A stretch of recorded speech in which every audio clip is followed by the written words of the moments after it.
Hello and welcome to part 8 of the Micky realistic head tutorial set. This is David Ward. Well, last I left you, we had gotten all of the modeling done for our head bust here. We got the all the ears and the nose and the whole outer features done. And then if we look inside here, you can see we did the inside of the mouth as well. So without further ado, let's go ahead and start getting this set up, and so we can start putting a texture map on him. So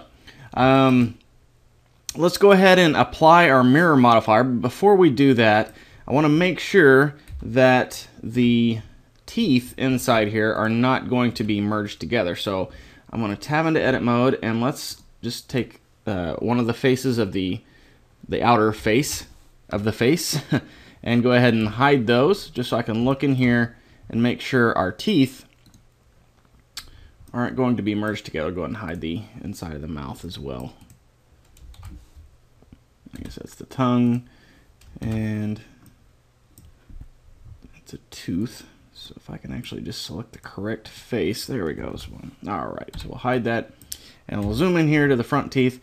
And it looks like if we were to merge the mirror right now, those would merge right there with the front teeth. So I don't want that. So I'm going to go ahead and select one of the faces of the front tooth there, and let's just move it over on the x-axis until it overlaps far enough to where it's spaced far enough apart and it's not going to merge those vertices there.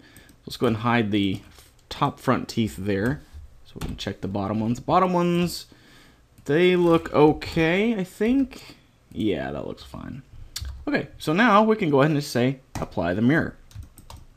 And okay, so now we have the subsurf. Let's go ahead and turn that down. Things work a little easier in texture painting if you have either subsurf turned off or just turned way down. If you have it turned off, you might have some issues on the seams with some of the bleed, and I'll explain that as we go. But set it down all the way, at least to just, at most to 1. So, okay.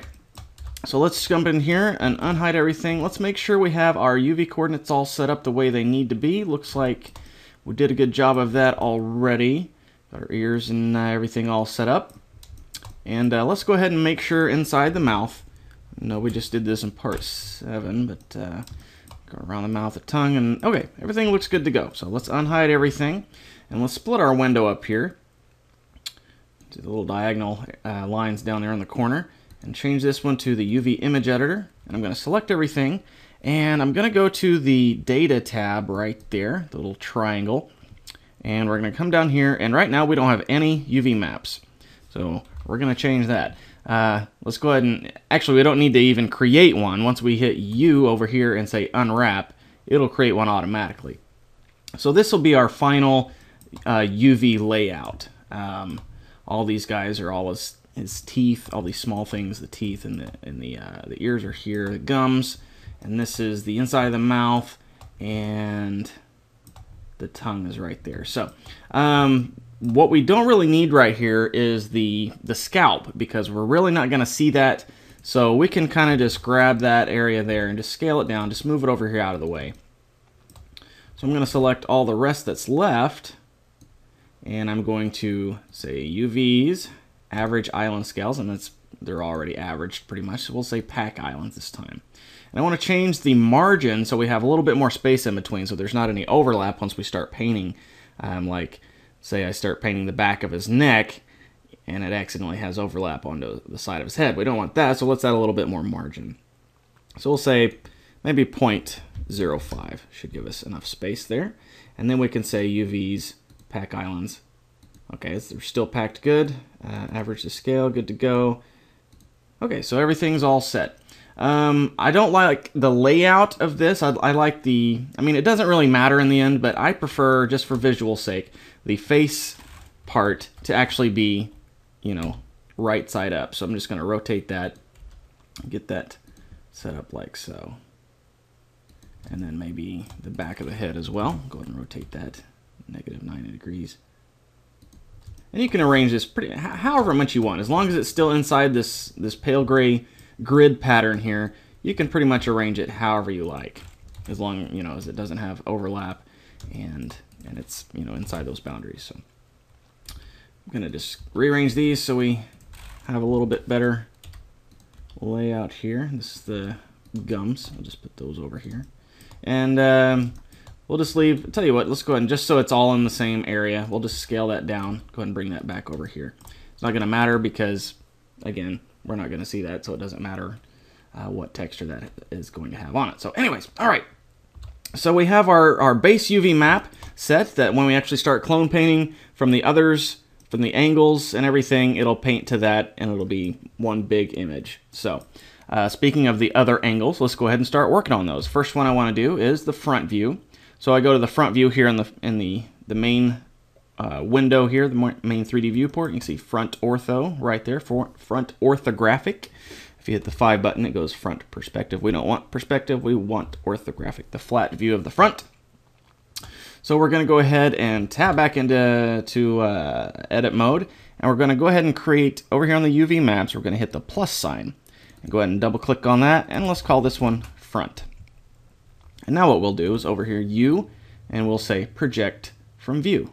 Boom, right there. And it creates a flattened UV map directly from the front view. So we can take that front image, reference image, and match this up accordingly. So we'll do that with the front view. I'm going to go ahead and create another one. We'll call this one side left for the left profile view. And do the same thing we did on the front. Just go to our side view and go U, project from view. And there we go. Get this set up a little bit bigger in here. We'll get it matched up to the image later on, but for now we're just getting the UV maps created and basically set up. So let's collapse some of these guys over here so we can see a little better.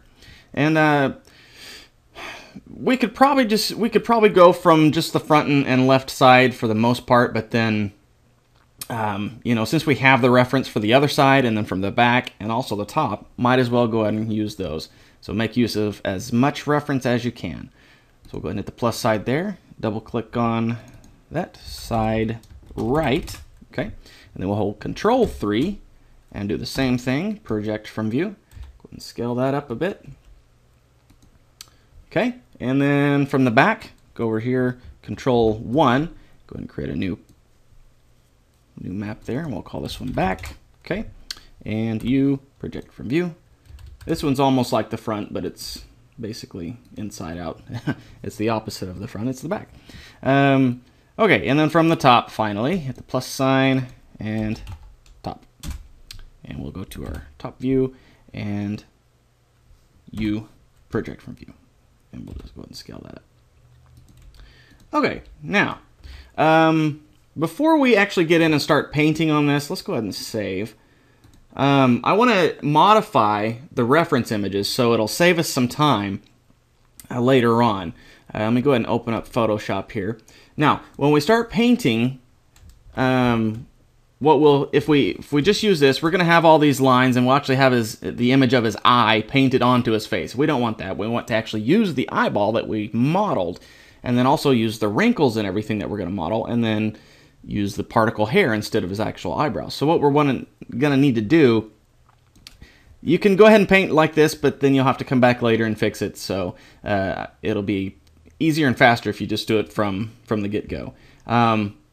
So what we would do is come into Photoshop, and we could go ahead and use what we have here. I like to just use the healing brush tool. If you're having to use GIMP, again, I'm not sure if they have the same tools or not, but hopefully you can make do with just copying and pasting. Maybe I'm sure they have a clone stamp. But just Alt-click, and we'll get a reference source right there, and just go ahead and paint over the eyebrow area. Don't want to go too far because start going to the head hair there. But go ahead and just get rid of that. And it's a little too dark. Let's come in here a little bit. I have to zoom in here. Let's use the spot healing brush. And we'll just click in here, and hopefully that'll be able to. I'm still wanting to be a little ugly, so let's do the patch tool. So we'll just click and drag out, select that selection there. Just drag that up here and go ahead and say OK, and then it'll create a nice version of that there. So looks a little weird, like he's lost his eyebrows, but that's exactly the way we want it to look. Now we could go ahead and do the same type of thing over his eye, but I mean, it'll work, but we can do it a little bit better if we use an actual closed eye reference. Now, we don't have that closed eye reference here for this particular person reference, but if you go back to image after, we can go down to the nature characters human parts instead of the humanoids. And there's another person on here that has a few more reference images that we can use. So let's go up to page 2. You see, this would be handy for creating hand textures and different things. So as you can see, we have this other guy here. We could use him for the main modeling reference, but we've got a good profile, but we don't have a good front view of that guy. We got a front view right here, but you can see it's kind of at an angle, so that doesn't really work that well. And it's too bad because he's got some good profile shots down here. But in any case, excuse me, let's go back to the previous page there, page 2, and let's just select this eyeball here. Excuse me. Let that load. And I'm just going to click and drag into Photoshop. It'll let me. I'm not sure Photoshop's kind of temperamental these days. Okay, so what we can also just right click, copy the image, and then save file, new, and go ahead and paste that. Then we'll get the lasso tool. And actually, before we do that, let's go ahead and clean this up. I want to get rid of these eyelashes, so go ahead and get the healing brush tool, and we'll just make it a little bigger. About maybe, I'm going to use about 300. This is 306, but close to 300. So I'm going to go click in here somewhere, and let's get rid of that highlight first of all. So I'll clean that up. Such a big image, it'll take a little bit to work that. So, okay, good to go. Got rid of that. So now let's go ahead and just click a sample here, and then come back down here and just paint over those eyelashes. Don't want to go too far, because we'll actually start sampling the part we're painting over. Create the paradox.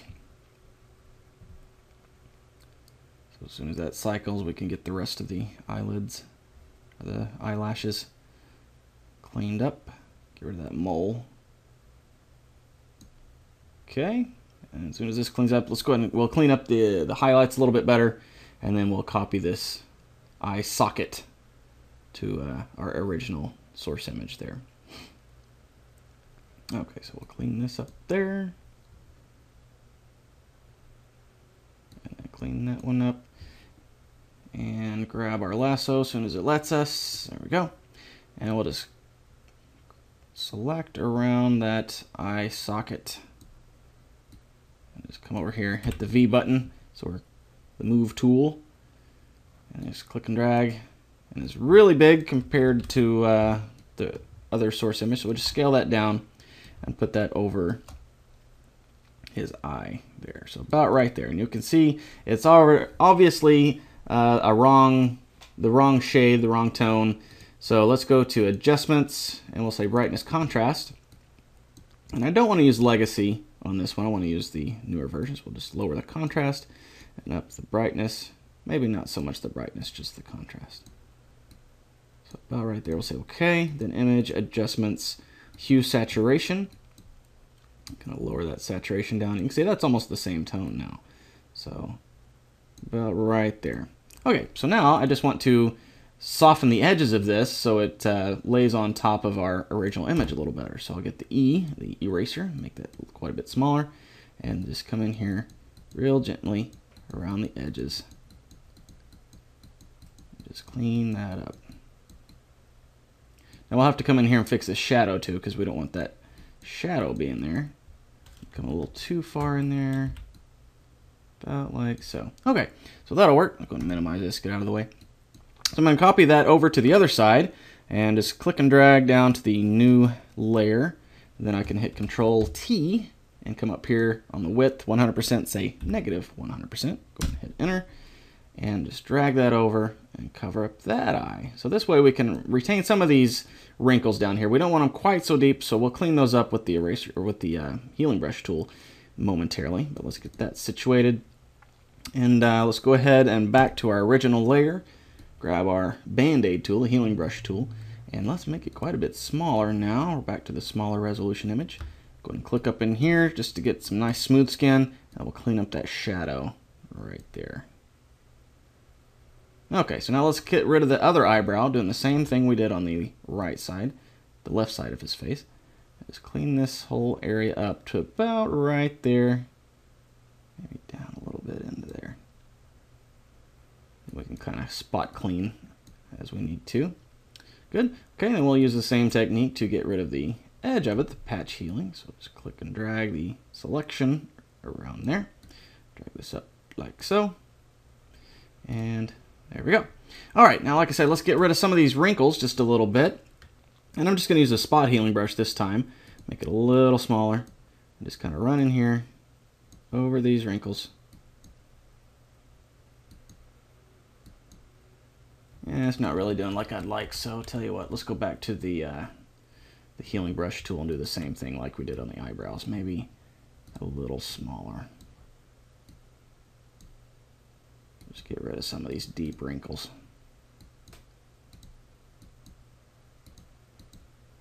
Okay, so now while we're in here, let's go ahead and clean up the nostril area because we want to paint from the nose area, so we don't want these dark holes in here. So we actually want to paint the skin tone, not the shadow tone. So we'll just go ahead and do the same thing. Select on the forehead. That's a nice smooth area. So we'll just click and drag and just get rid of all these indentations and wrinkles that we've already modeled. And then if we haven't modeled it yet, we can come in with the sculpt tool and create a nice tangent normal map later. So just clean this whole area up. And maybe in the corners of his mouth is a little bit as well. Okay. And I think that'll work for now. Maybe just a few more little places there. Right in here. Okay, so that'll work for now. It's a nice, smooth, clean texture for his face. So I'm going to save this as, and let's bump up here. I guess we can do it still in the reference. Just make sure we go back to JPEG format and say front underscore fix. You don't want to overwrite your original front image. I mean, you can, I guess, because we can find it easily on the internet again, but you already have it downloaded. Might as well keep both versions, right? So say front underscore fix. Go ahead and save that. And maximum resolution is good to go. Go ahead and minimize, and we're going to do the basic same thing just here on the left profile. I'm not going to mess with the right one, although it looks like it might have a little bit better lighting. I guess we'll need to do both, but just for the face part on one of them. I want to clean up the ear area because we're going to do the same thing like on the nose. We don't want all these holes going in there. We don't want to paint this dark spot. We want the actual hole that we modeled to be the hole, not the painted hole. So this time we don't have the forehead to select the sampling from, so we'll come down here on the neck. Go ahead and Alt-click on there, come up here, and just go ahead and start painting in these dark areas, like so. Just clean that up.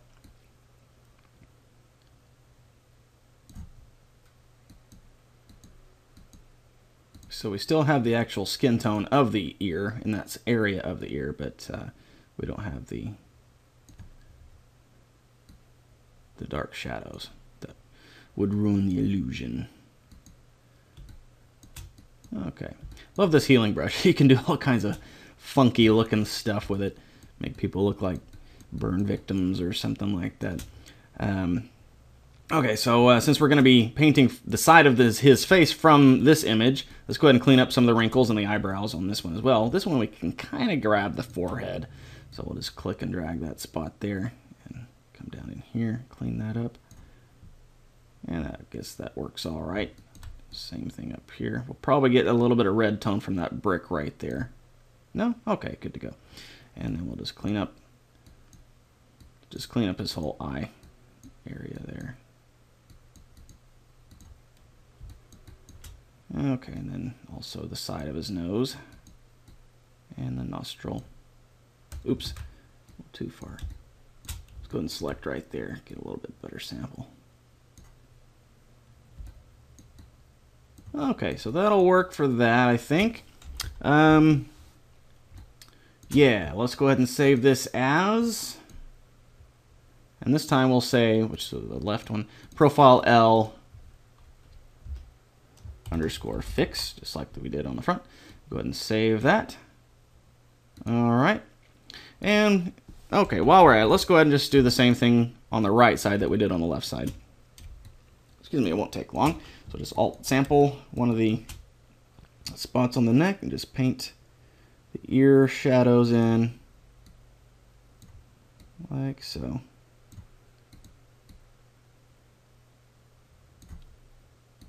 Okay.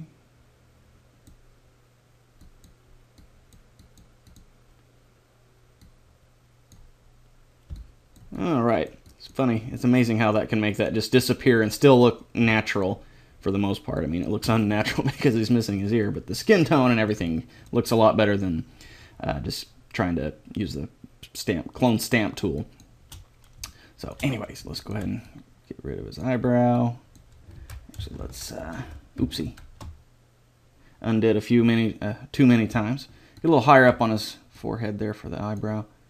And tell you what, let's just cover this whole area. That's why I was getting that dark sample right there, because I wasn't going far enough down. And that's what this healing brush tool is. It kind of takes this, looks at the sampling that you're pulling from, and then it looks like the surrounding areas that you're painting onto, and kind of makes a estimated guess of what it should look like. So if I just covered part of the eyebrow, it took, you know, the lightness from the top part, and but then the darkness from the actual eyebrow, and modified them together, if that makes any sense at all.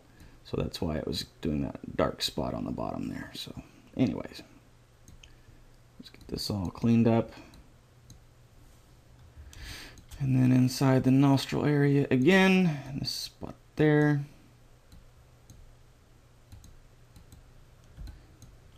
Okay, so that looks good to go. Go ahead and save that as. And this will be profile R underscore fix. And we'll go ahead and save. And save. Okay, so I guess that's going to be it for part 8. We got our base materials, our texture maps, ready to start painting. Actually, you know what? Before we do that, we do have some dark shadows here under the chin, and then we'll also have those on the front view. So tell you what, let's go ahead and clean that up while we're in it. So just do the same thing. The healing brush tool, just make it a little bigger. And we're going to select, this time, zoom in here on the cheek area, and just kind of clean up this dark shading in here.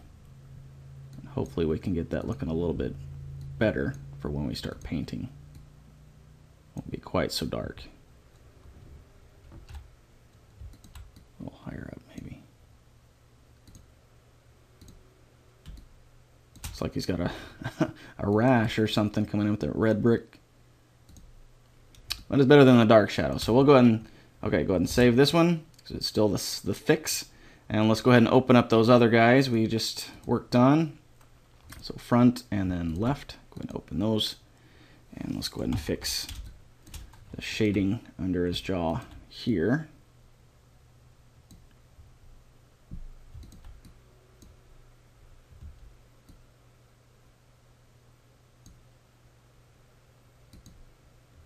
Okay, that's a little better. Go ahead and save that.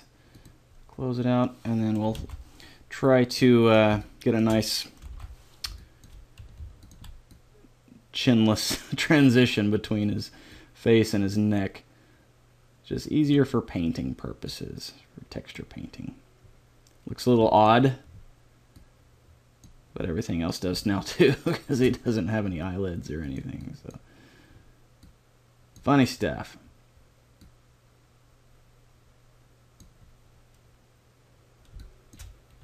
Got some weird bald patch looking things here. I'll clean those up as we can.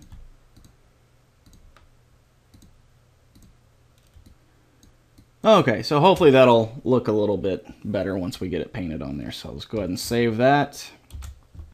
Okay, and okay, so that's going to be it for part 8. And part 9 we'll actually get in with the texture maps and get the UV coordinates matched up to fit accordingly, and we can actually paint from them, and it'll look nice and pretty. So Again, that's going to be it for part 8. I'll see you in part 9.